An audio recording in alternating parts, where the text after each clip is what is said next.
नमस्कार, मैं हूं पीयूष त्रिपाठी और आप देख रहे हैं हमारा विशेष कार्यक्रम सितारे हमारे। आप सभी दर्शकों का इस कार्यक्रम में स्वागत है। दोस्तों, आज बात करेंगे आज के पंचांग के व्रत त्योहार की और साथ ही में आपको आपका राशिफल बताएंगे। इसके अलावा बताएंगे कि सुयोग्य संतान की प्राप्ति कैसे हो या फिर संतान सुयोग्य कैसे हो। क्या ऐसी चेष्टा करनी चाहिए आज के दिन जिससे संतान के करियर पर या संतान के संस्कार पर बढ़िया असर पड़े। इसके अलावा आपके सीधे फोन कॉल होंगे, अपने प्रश्न पूछ सकते हैं। हमारा फोन नंबर है 07714008777। आपसे आधे घंटे तक लगातार ये फोन लाइन खुली रहेगी और हमें आपके फोन का इंतजार रहेगा। तो चलिए कार्यक्रम की शुरुआत करते हैं, जानते हैं आज का पंचांग। आज शुभ संवत 2077 शक 1942 सूर्योत्तरायण का माघ महीने के शुक्ल पक्ष अष्टमी तिथि और दिन शनिवार। आज अष्टमी 1:32 तक, रोहिणी नक्षत्र रात्रि को 6:32 तक। आज चंद्रमा वृषभ राशि में होंगे। आज का राहु काल 9:25 से 10:51 तक होगा। तो दोस्तों, ये तो था पंचांग और अब बात करते हैं भीमाष्टमी की। जी, माघ महीने के शुक्ल पक्षी अष्टमी को भीमाष्टमी व्रत कहते हैं। इस दिन भीमाष्टमी का व्रत किया जाता है। नाम से ही पता है कि भीष्माष्टमी में भीष्म की पूजा की जाती है। महाभारत में वर्णन है कि भीष्म पितामह को इच्छामृत्यु का वरदान मिला था। माघ महीने के शुक्ल पक्ष की अष्टमी तिथि को बाल ब्रह्मचारी भीष्म पितामह ने सूर्य के उत्तरायण होने पर अपने प्राण छोड़े थे।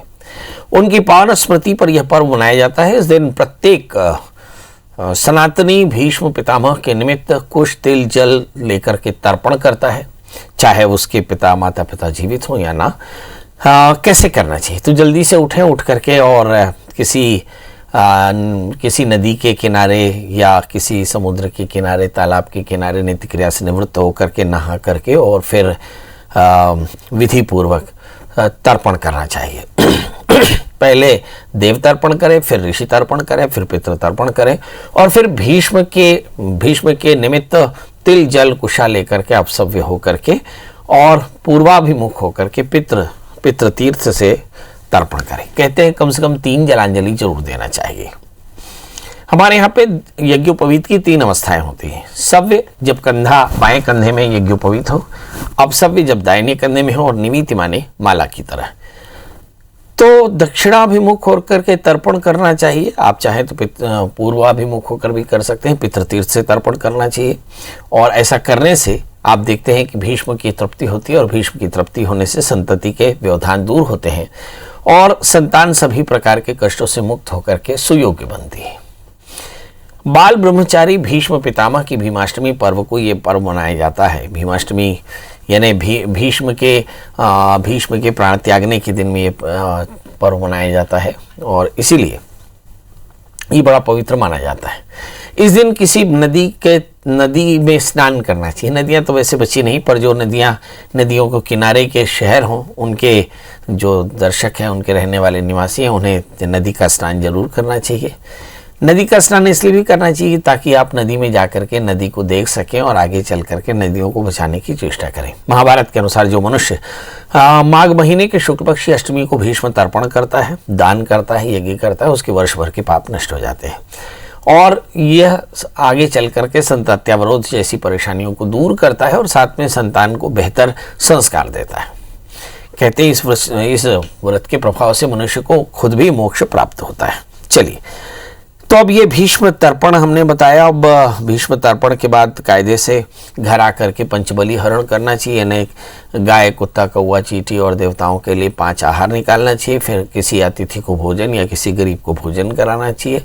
एक भोजी भूमिशाई भूत्वा ब्रह्मशुचि परा। तो ऐसा कहा कि ब्रह्मचारी ब्रह्मचर्य का पालन करे और वहाँ ब्रह्मचर्य का पालन करते हुए एक बार भोजन करे, पत्तल में भोजन करे और पवित्र रहने की चेष्टा करें। ऐसा करने से कष्टों की निवृत्ति होती है। चाहे तो आप तिल आदि अष्टमहादान दान दे सकते हैं। तिल, लोहा, सोना, रुई, नमक, सप्तधान्य, भूमि और गऊ, ये 8 प्रकार के वस्तुएं जो हैं अपने पितरों के अक्षय तृप्ति के लिए, महाराज भीष्म की तृप्ति के लिए ये दान भी किए जा सकते हैं।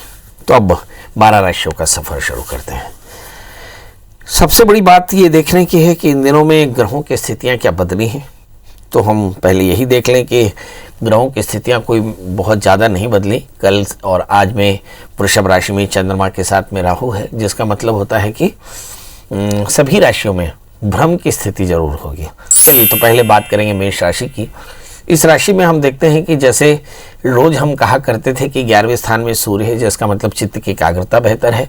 लाभ स्थान में सूर्य बैठे मतलब लाभ की स्थिति होगी। भाग्य इस दशम स्थान में है, नौकरी रोजगार के अवसर आपको मिल सकते हैं, प्रमोशन मिल सकता है, आपके पास में दूसरे तरह की से जो अवसर आपको मिल सकते हैं। यदि आप व्यापार करते हो तो व्यापार में बढ़िया अवसर मिलेगा, बच्चों को पढ़ने का अवसर मिलेगा। अब सवाल ये है कि लग्न में मंगल पड़े, मंगल आपको काफ़ी ऊर्जा देते हैं। दूसरे स्थान में चंद्रमा के साथ में राहु, चंद्रमा चतुर्थेश होकर के धन स्थान में बैठे मतलब परिवार में थोड़ा सा संदेह हो सकता है, मतलब विवाद हो सकता है, अशांति हो सकती है। 8वें स्थान में केतु, यात्राएं आज भी अच्छी नहीं, किसी भी प्रकार के इन्वेस्टमेंट से बचना चाहिए। लग्न में मंगल है, बहुत तेज गाड़ी चलाने वाले बच्चों को अपने रूटीन में सावधान रहना चाहिए, क्योंकि मंगल और केतु दोनों ही बहुत अच्छी स्थिति में नहीं, ये चोट दे सकते हैं। क्या करें? राहु के मंत्र का जप करें, भगवान रुद्र का अभिषेक करें, उसके अलावा सूक्ष्म जीवों को आहार दें तो आज का दिन बेहतर होगा। बात कर लेते हैं दोस्तों वृषभ राशि की। चंद्रमा के वृषभ राशि में प्रवेश करने से इस राशि में बड़ा असर पड़ेगा, यानी वृषभ राशि में चंद्रमा है और चंद्रमा के साथ में राहु है। राहु इस समय तृतीयेश के साथ है, मतलब कहीं आपके निर्णयों को प्रभावित करने में समर्थ रखता है ये राहु। मतलब आप कंफ्यूज हो सकते हैं, बहुत ज़्यादा डिले हो सकता है और अशांति हो सकती है, पारिवारिक अशांति हो सकती है। मगर जहाँ तक सवाल बाकी ग्रहों का है तो हम देखें कि सप्तम स्थान में केतु है, भाग्य स्थान में सूर्य के साथ में बुध शुक्र गुरु शनि चारों बैठे हैं, मतलब ढेर सारे अवसर आपके पास में होंगे। 12वें स्थान में मंगल, मतलब आकस्मिक हानि हो सकती है, यानी खर्च थोड़ा सा ज़्यादा हो सकता है, खर्च पर कंट्रोल करना होगा। क्या करें? गुरु मंत्र का जप करें और चने की दाल गुड़ का दान करें, साथ में पीली वस्तुओं का दान करना आपके लिए श्रेयस्कर होगा। बात कर लेते हैं दोस्तों मिथुन राशि की। इस राशि में चंद्रमा और राहु 12वें स्थान में है। यहाँ चंद्रमा धनेश होकर 12वें स्थान में राहु से आक्रांत होकर बैठे, जिसका मतलब होता है कि संपत्ति के विवाद हो सकते हैं, जी इंसेस्ट्रियल प्रॉपर्टी के पंगे हो सकते हैं। इस समय मंगल 11वें स्थान में, लाभ की स्थिति बनी रहेगी। इस समय 8वें स्थान में पड़े हुए हैं गुरु और शनि, जो बताते हैं कि लाइफ पार्टनर की सेहत अच्छी नहीं, बेवजह के विवादों से बचना होगा।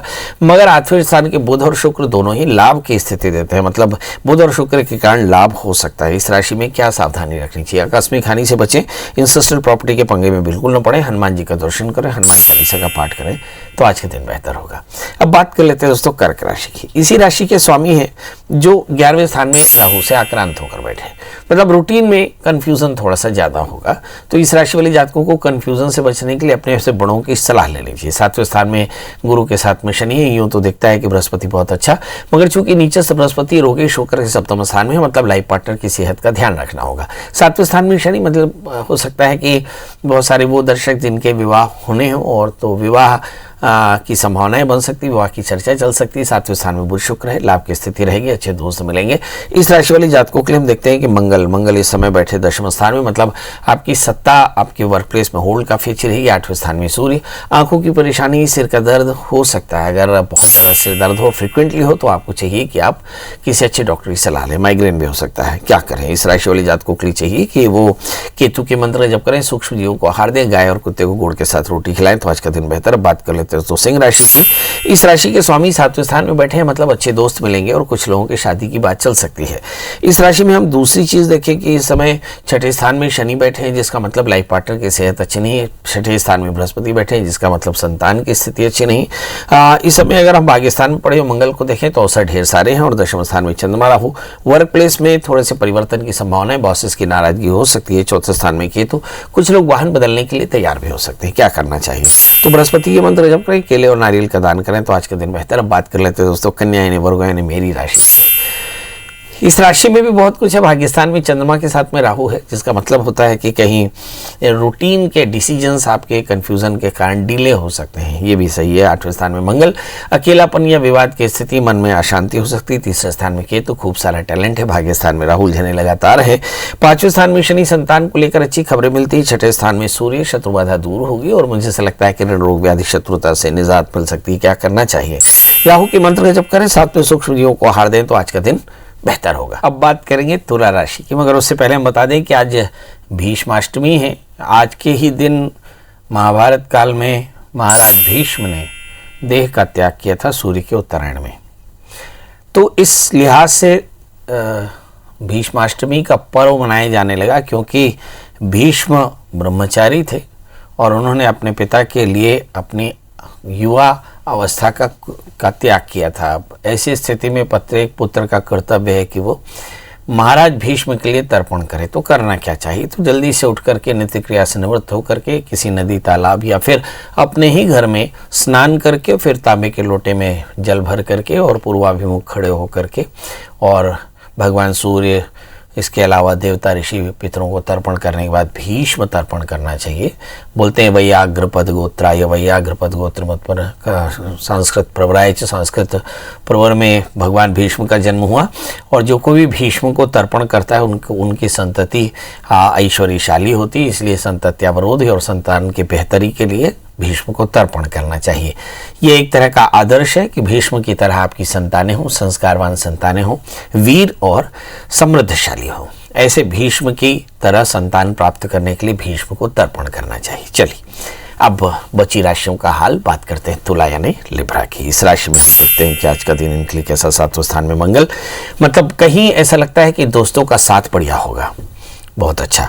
4थे स्थान में शनि पड़े हैं, भूमि वाहन मकान की योग बन सकते हैं, मतलब आप चाहें तो मकान ले सकते हैं क्योंकि शनि चतुर्थेश हैं, इसलिए वाहन लेने के योग ज़्यादा प्रबल होंगे।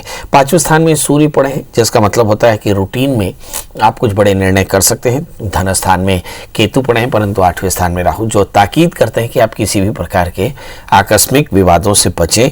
विवाद आपके लिए पैनिक हो सकते हैं। यहाँ पर एकादशीश राहु भी 8वें स्थान में है, एकादशीश दशमेश चंद्रमा भी 8वें स्थान में, मतलब वर्क प्लेस में ज़्यादा ध्यान देना होगा। बॉसेस की नाराजगी या पिता का स्वास्थ्य बहुत बेहतर नहीं। क्या करना चाहिए? तो केतु के मंत्र का जप करें, गाय और कुत्ते को गुड़ के साथ रोटी खिलाएं और सूक्ष्म जीवों को आहार दें तो आज का दिन बेहतर। बात कर लेते हैं दोस्तों वृश्चिक राशि की। इस राशि में हम देखें कि लग्न में केतु पड़े हैं, खूब सारा टैलेंट है, खूब अच्छी आपके पास योजना है। 7वें स्थान में चंद्रमा राहु, मगर फिर भी अपनों से ठगे जा सकते हैं, सावधान रहिएगा। मंगल आपके 6ठे स्थान में है, ऊर्जा का स्तर काफ़ी अच्छा है। 3रे स्थान में शनि है, जस्टिस काफ़ी अच्छा है, मगर एरोगेंस से बचना चाहिए। 4थे स्थान में सूर्य, सामाजिक प्रतिष्ठा बेहतर होगी। क्या करना चाहिए? हनुमान जी का दर्शन करें, हनुमान चालीसा का पाठ करें, मसूर की दाल गुड़ का दान करें तो आज का दिन बेहतर। अब बात कर लेते हैं दोस्तों धनु यानी सेस्टेरियंस की। लग्नेश बृहस्पति धनु स्थान में, संपत्ति के योग बेहतर हैं इस समय। अगर हम 12वें स्थान में केतु को देखें तो यात्राएं ठीक नहीं। 6ठे स्थान में चंद्रमा के साथ में राहु देखें तो जिसका मतलब होता है कि बड़े परिवर्तनों की संभावनाएं बन सकती हैं। विवादों से बचकर रहना होगा। इस राशि वाले जातकों के लिए 5वें स्थान में मंगल, संतान को लेकर कुछ अच्छी खबरें मिल सकती हैं। 3रे स्थान में सूर्य, जीवन में गंभीरता बराबर बनी हुई है। 6ठे स्थान में चंद्रमा के साथ में राहु, ऋण रोग व्याधि शत्रुता से मन परेशान हो सकता है। करना क्या चाहिए?